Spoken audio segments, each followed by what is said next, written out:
Donc vous avez bénéficié du service de répit pour proches aidants? En fait, à la fin de vie, à la toute fin de vie de mon conjoint, parce que d'abord, c'est un nouveau programme qui était offert. J'en ai entendu parler à peu près à ses débuts, mais mon conjoint était déjà malade depuis quelques mois. C'est un peu comme si la vie continuait à être normale, tout en ne l'étant pas, mais c'est une progression qui se fait tranquillement, donc on s'en rend pas compte. Qu'est-ce que ça a changé dans votre quotidien? Le service de répit est là pour aider la personne qui est proche aidante. Tranquillement, tu te rends compte qu'il y a tellement de tâches, il y a tellement de choses à faire, nuit et jour. Mais lorsqu'on nous a offert de l'aide, déjà, il fallait comprendre qu'est-ce que ça voulait dire. Le service de répit, finalement, s'adresse aux personnes proches aidantes qui accompagnent à domicile quelqu'un atteint de cancer dans des phases, je vous dirais, d'intensité.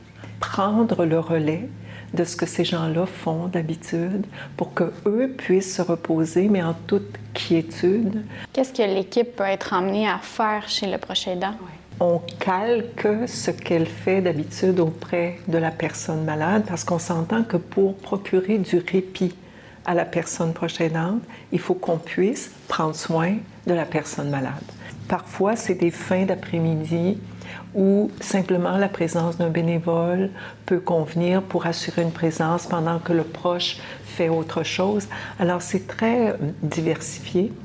Est-ce que vous pensez que ce service-là a rendu ce moment difficile un peu plus doux pour vous et votre mari? Si j'avais su, puis si ça avait existé auparavant, j'en aurais bénéficié bien avant ça. J'étais souvent debout 2 fois par nuit à changer les lits, à changer les oreillers, à changer son pyjama. Il fallait tout le temps être là.